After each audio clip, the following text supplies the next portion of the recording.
अस्सलाम वालेकुम। आज की वीडियो में हम करेंगे एक्सरसाइज 15A। ये है जो mathematics book 2D2 7th edition जो न्यू एडिशन आया उसी एक्सरसाइज है ये, और इसका हम करेंगे जी क्वेश्चन नंबर 3 और क्वेश्चन नंबर 4 करेंगे आज की वीडियो में। इसे जो पिछले क्वेश्चन है पहले करवा चुकी हूँ, उसका लिंक मैं डिस्क्रिप्शन में दे दूँगी, आप वहाँ से देख लीजिएगा। और अगर अभी तक आपने मेरा चैनल सब्सक्राइब नहीं किया तो उसको सब्सक्राइब कर दीजिए और बेल आइकन को लाजमी प्रेस कर दीजिएगा ताकि आपको न्यू आने वाली वीडियोज़ के बारे में पता चल सके। और जो मेरा सेकंड चैनल है जिसके बीच में कुकिंग की, क्राफ्ट्स की, रिडल्स की वीडियोस हैं, उसका लिंक भी डिस्क्रिप्शन में, उसको भी सब्सक्राइब कर दीजिएगा। तो स्टार्ट करते हैं। क्वेश्चन नंबर 3 है हमारे पास कि N 8-sided fair die with faces labeled 2 3 3 4 7 7 and 9 is rolled once, find the probability of getting a 7। अब वो कह रहे हैं कि एक 8-sided डाइस है, ठीक है, जिसको वो उन्होंने रोल किया है, उसके और उसके जो फेसेस है उसके ऊपर लेबल किया हुआ है 2 3 3 4 7 7 और 9, ठीक है। ये उसके ऊपर उसकी जो फेसेस हैं उसके ऊपर ये लिखा हुआ है। अब वो कह रहे हैं कि आप प्रोबेबिलिटी जो है वो बताएं कि 7 आने की प्रोबेबिलिटी, यानी कि कितने चांसेस हैं कि 7 आएगा।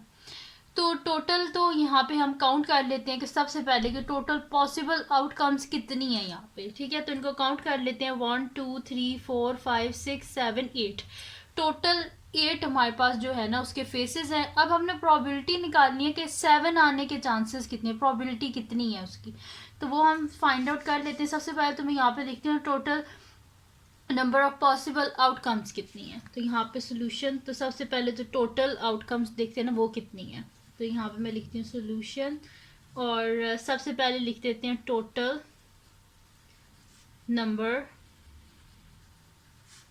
Of possible outcomes. तो वो हमारे पास कितनी है, इनको काउंट करें 1 2 3 4 5 6 7 एंड 8, तो वो 8 है हमारे पास। अब हमने प्रोबेबिलिटी निकालनी है कि हमारे पास 7 आने की क्या प्रोबेबिलिटी है। तो मैं यहाँ पे लिखूंगी देयर आर, कितने 7 है यहाँ पे, 1 2 3 7 है यहाँ पे, तो मैं लिखती हूँ देयर आर 3 7, ठीक है, 3 7 हैं। तो प्रोबेबिलिटी ऑफ ये मैंने लिखा हुआ है 3 और 7, ठीक है। देर आर 3 7 हैं, तो प्रोबेबिलिटी ऑफ, ये P जो है इसका मतलब है प्रोबेबिलिटी ऑफ गेटिंग अ 7 क्या है हमारे पास, टोटल हमारे पास जो है वो 3 है, जो हमारे पास 7 है, और टोटल आउटकम्स कितनी है 8 है, यानी कि total number of possible outcomes, यानी कि टोटल उसके फेसेस कितने हैं 8 हैं। तो टोटल पॉसिबल आउटकम्स कितनी हो सकती हैं, 8 हो सकती हैं, लेकिन 7 ऊपर 3 है, इस वजह से प्रोबेबिलिटी ऑफ गेटिंग 7 क्या है हमारे पास 3/8, ठीक है जी। यहाँ पे इसका फर्स्ट पार्ट जो है वो सॉल्व हो गया। अब करते हैं इसका नेक्स्ट पार्ट जो कि हमारे पास है। अब ये कह रहे हैं कि प्रोबेबिलिटी ऑफ गेटिंग अ 3 और प्रोबेबिलिटी ऑफ गेटिंग अ 4, ये हमने फाइंड आउट करना है, ठीक है। तो अब यहाँ पे हम काउंट कर लेंगे टोटल 3 यहाँ पे कितने हैं और 4 कितने हैं यहाँ पे, ठीक है। तो वो काउंट कर लेते हैं, यहाँ पे 3 और 4 कितने हैं, तो 1 2 2 3 है यहाँ पे और 1 4 है। तो मैं यहाँ पे लिख देती हूँ कि सेकेंड पार्ट का सोल्यूशन, इसको स्टार्ट करते हैं कि हमारे पास कितने 3 हैं, 2 3s है ना, तो मैं यहाँ पे लिख देती हूँ देयर आर 2 3s, दो हमारे पास 3s हैं और हमारे पास क्या है एक 4 है, तो 1 4 मैंने लिखा है। देयर आर 2 3s, 3 दो दफ़ा लिखा हुआ है ना, दो फेसेस हैं जिसके ऊपर 3 लिखा हुआ है, तो मैं यहाँ पे लिखूंगी देयर आर 2 3s एंड 1 4, एक 4 है हमारे पास। तो 2 + 1 क्या होता है 3 होता है, तो यानी कि हमारे पास क्या हो जाएगा 3/8, क्योंकि total number of possible outcomes कितनी है 8, क्योंकि 8-साइडेड हमारे पास जो डाइस है ये। तो मैं यहाँ पे लिख देती हूँ कि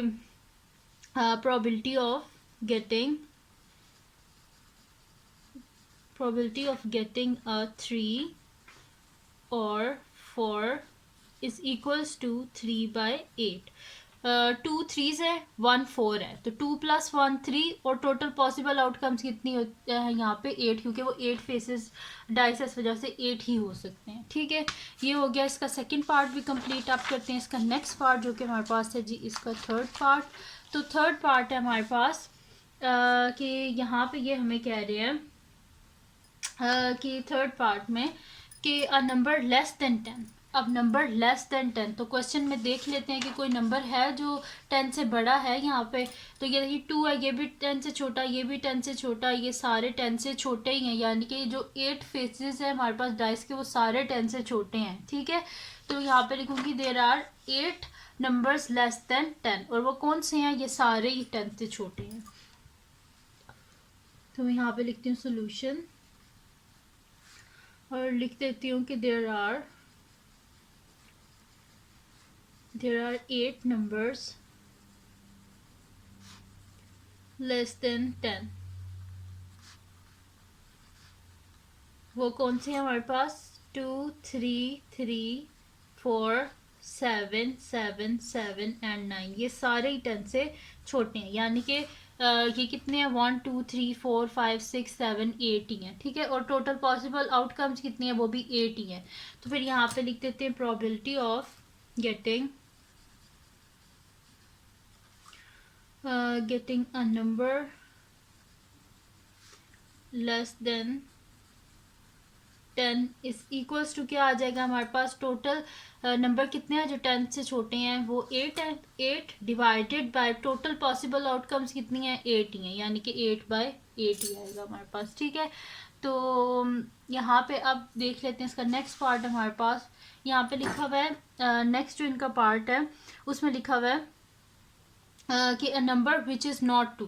अब यहाँ पे हमने निकालनी है प्रोबेबिलिटी, यानी कि 2 के अलावा जो नंबर है, ठीक है, जो कि 2 नहीं है, तो बाकी वो जो नंबर है उनको हम काउंट कर लेंगे। तो यहाँ पे जो हमारे पास इन्हें हमें सैम्पल स्पेस गिवन है उसके बीच में क्या है हमारे पास, यहाँ पे आप देखें तो यहाँ पे हमारे पास लिखा हुआ है 2 3 3 4 7 7 7 9, यानी कि 2 तो सिर्फ एक ही है हमारे पास, यानी कि इस एक 2 को हमने बीच में से स्किप करना है और बाकी सबको हम काउंट कर लेंगे। ठीक है, तो यहाँ पे कितने हमारे पास, there are 7 number that are not 2। तो मैं यहाँ पे लिख देती हूँ फिर कि देयर आर 7 नंबर, और यहाँ पे इसका जो है ना आंसर 8/8 है, तो इसको 1 भी लिख सकते हैं आप, इसको ऐसे 1 लिख देते हैं हम। ठीक है, तो probability of getting a number less than 10 हमारे पास क्या आ रहा है, 1 आ रहा है।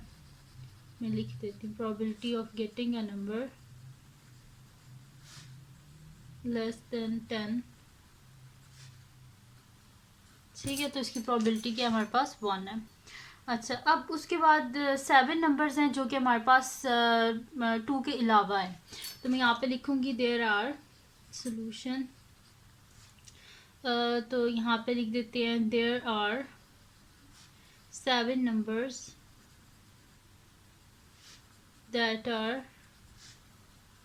नॉट 2। ठीक है, 7 नंबर्स हैं जो कि 2 नहीं है, तो वो कौन से हैं हमारे पास 7 नंबर, वो मैं यहाँ पे लिख के बता देती हूँ। 2 को छोड़ दें और बाकी सारे लिख लेते हैं, 3 3 4 7 7 7 and 9।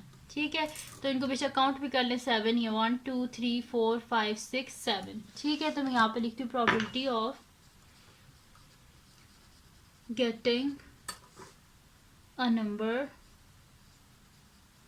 Probability of getting a number which is not 2।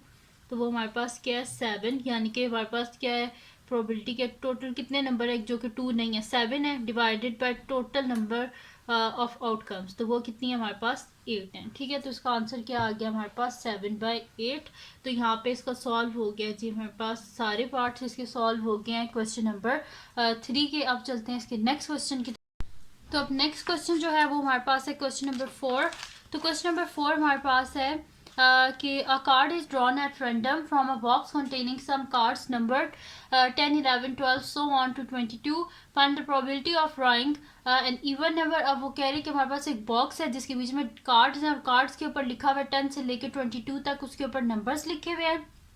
अब वो कह रहे हैं प्रोबेबिलिटी फाइंड आउट करके दिखाएं कि वो जो कार्ड हमने बाहर निकाला है वो एक इवन नंबर का कार्ड है। फर्स्ट ये हमने फाइंड आउट करना है। सेकेंड हमारे पास है अ नंबर बिटवीन 13 एंड 19, कि जो हम कार्ड निकाल रहे हैं वो उसके बीच में जो नंबर है वो 13 और 19 के बीच में है, इनको मिला के इंक्लूसिव यानी कि इनको भी मिला के।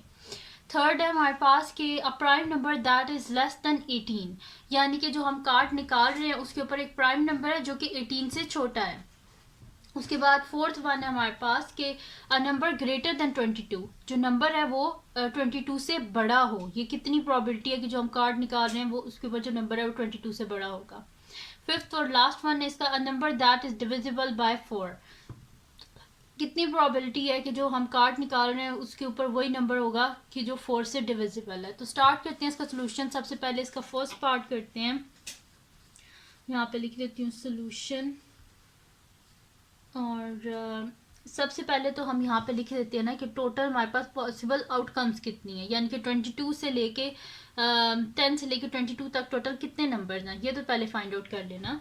तो यहाँ पे मैं लिख देती हूँ कि टोटल नंबर ऑफ पॉसिबल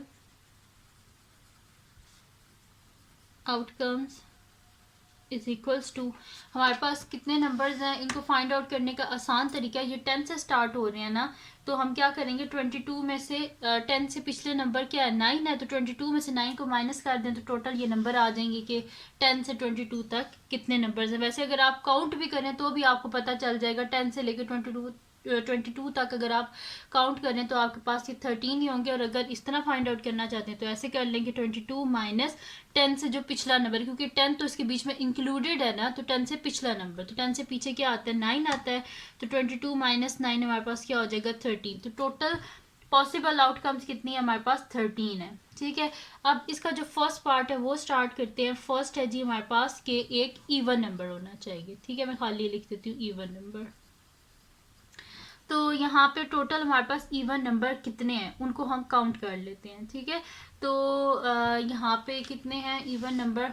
अब जो हमारे पास है ना, देखें इसको मैं लिख लेती हूँ यहाँ पे इनने डॉटेड में लिखा है तो मैं इसको 22 तक लिख लेती हूँ यहाँ पे। ठीक है, अभी बार बार लिखना पड़ेगा तो इस वजह से मैं यहीं पर लिख लेती हूँ 10 11 12 13 14 15 16 17 18 19 20 21 22।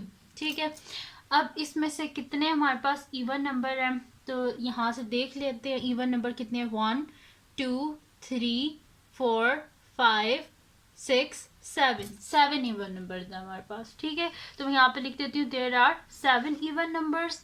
तो इसके सोल्यूशन के नेक्स्ट शीट पे स्टार्ट करते हैं इसका solution.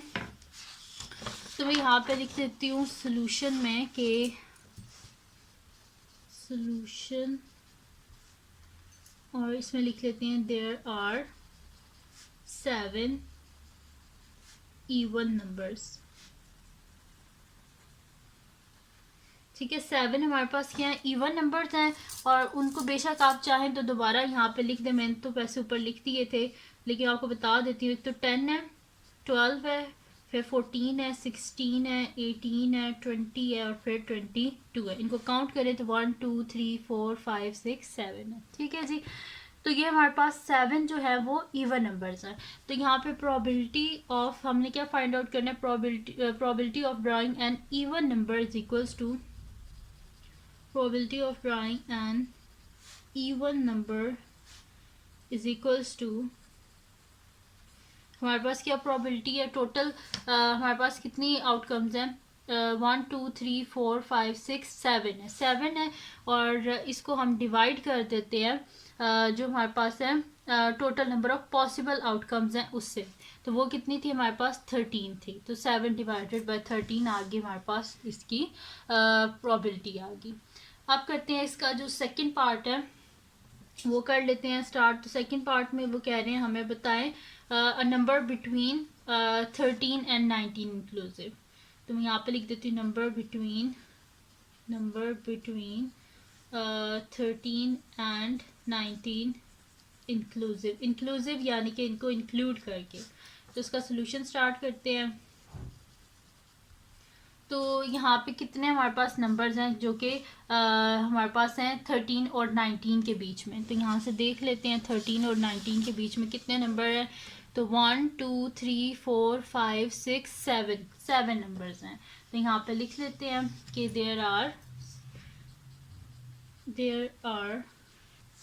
7 numbers between 13 and 19 inclusive, और उसको लिख भी लेते हैं। वो नंबर्स कौन से हैं हमारे पास? 13, 14, 15, 16, 17, 18, 19। ठीक है, दोबारा बेशक काउंट कर लें। 7, ये 1 2 3 4 5 6 7। ठीक है जी, 7 नंबर्स हैं। तो यहाँ पे हम लिख देते हैं probability of drawing a number between, ये मैंने बिटवीन लिखा है, ठीक है, 13 एंड 19 इंक्लूसिव। ये लाजमी लिखना है इंक्लूसिव, क्योंकि हमने इनको इंक्लूड किया हुआ है बीच में। ठीक है, तो इंक्लूसिव इज इक्वल्स टू हमारे पास क्या आ जाएगा? ये कितने नंबर्स हैं? 7 divided by total number of possible outcomes, और वो कितनी है? 13। ठीक है, तो ये आ गया इसके सेकंड पार्ट का हमारे पास सोल्यूशन। अब करते हैं इसका नेक्स्ट पार्ट जो कि हमारे पास है इसका थर्ड पार्ट। तो थर्ड पार्ट को मैं यहाँ पे लिख लेती हूँ। थर्ड पार्ट है जी हमारे पास a prime number that is less than 18। ठीक है, प्राइम नंबर लेस देन 18।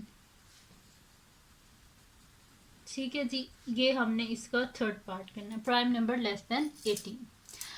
तो कितने प्राइम नंबर्स हैं? पहले तो यहाँ से जो सैम्पल स्पेस है उसमें से देख लेते हैं हम कितने नंबर्स हैं कि जो कि प्राइम नंबर्स हैं और वो 18 से छोटे हैं। ठीक है, तो वो कितने हैं? एक तो प्राइम नंबर में आ गया 11, एक आ गया 13 और एक आ गया 17। 3 नंबर्स हैं। तो यहाँ पे मैं लिख भी देती हूँ, there are 3 prime numbers less than 18, और वो कौन से हैं वो भी मैं यहाँ पे दोबारा लिख देती हूँ। There are 3 prime numbers less than 18, और वो कौन से हैं हमारे पास? एक तो 11 है, एक 13 है और एक 17 है। ठीक है, 3 प्राइम नंबर्स हैं। तो अब यहाँ पे लिखते हैं प्रोबेबिलिटी ऑफ ड्राइंग, हमने क्या करना था? कार्ड निकालना था जो कि हमारे पास है प्राइम नंबर और less than 18। Drawing a prime number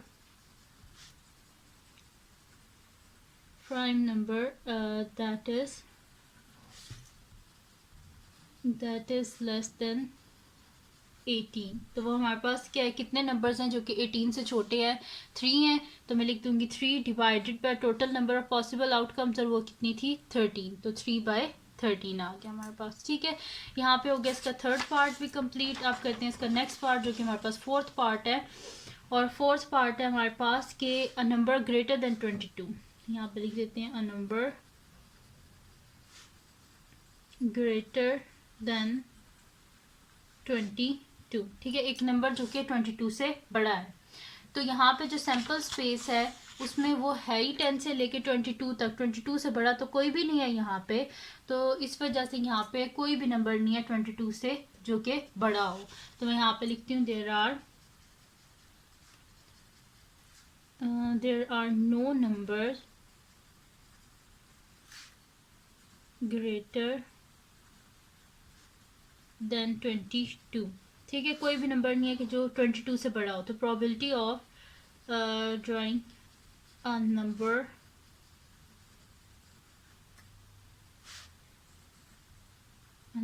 greater than 22 is equals to, कितने नंबर्स हैं जो कि 22 से बड़े हैं? कोई भी नंबर 22 से बड़ा नहीं है। तो 0 divided by total number of possible outcomes, वो क्या है? 13। 0 से किसी भी चीज़ को डिवाइड किया जाए तो आंसर क्या आता है? 0 ही आता है। तो probability of drawing number greater than 22 हमारे पास क्या है? 0 है। उसके बाद करते हैं इसका नेक्स्ट पार्ट जो कि हमारे पास इसका लास्ट पार्ट है, वो है जी फिफ्थ पार्ट है a number that is divisible by 4। तो मैं यहाँ पे लिख देती हूँ a number that is divisible by 4। एक नंबर जो कि 4 से डिविजिबल है। तो यहाँ पे देखते हैं कितने नंबर हैं जो कि 4 के टेबल में हमारे पास आते हैं। एक तो आता है जी 4 के टेबल में हमारे पास 12, एक आता है 4 के टेबल में 16, और एक आता है 4 के टेबल में 20। तो 3 नंबर्स हैं जो कि 4 से डिविजिबल हैं। तो मैं यहाँ पे लिख देती हूँ there are 3 numbers that are there are 3 numbers that are divisible by 3, ठीक है। जो यहाँ सॉरी 4 यहाँ पे ऐसे 3 नंबर्स हैं जो कि 4 से डिविजिबल है, और वो कौन से नंबर है वो मैं यहाँ पे लिख देती हूँ। पहले भी मैंने आपको बताया है, एक तो 12 है, एक 16 है और एक 20 है, ठीक है। 12, 16 एंड 20। तो अब यहाँ पे लिख देते हैं probability of drawing a number divisible by 4 is equals to, कितने नंबर्स हैं? 3 नंबर्स हैं। टोटल नंबर पॉसिबल आउटकम्स कितनी हैं? 13। तो ये आ गई हमारे पास इसकी प्रोबेबिलिटी। तो ये था जी आज की वीडियो। अगर आपको पसंद आई हो तो उसको लाइक कीजिएगा। इसमें मैंने आपको करवाया एक्सरसाइज 15A का क्वेश्चन नंबर 3 और क्वेश्चन नंबर 4। तो अगर ये वीडियो आपके लिए हेल्पफुल हो तो उसको लाइक कीजिएगा, मेरे चैनल को सब्सक्राइब कीजिएगा और बेल आइकन को लास्ट में प्रेस कर दीजिएगा ताकि आपको न्यू आने वाली वीडियोज़ के बारे में पता चल सके। और जो मेरा सेकंड चैनल है जिसके बीच मेरी कुकिंग की, क्राफ्ट्स की और डिटेल्स की वीडियोज़ है, उसका लिंक भी डिस्क्रिप्शन में, उसको भी सब्सक्राइब कर दीजिएगा और अपनी दुआ में लाजमी याद रखिएगा। अल्लाह हाफिज़।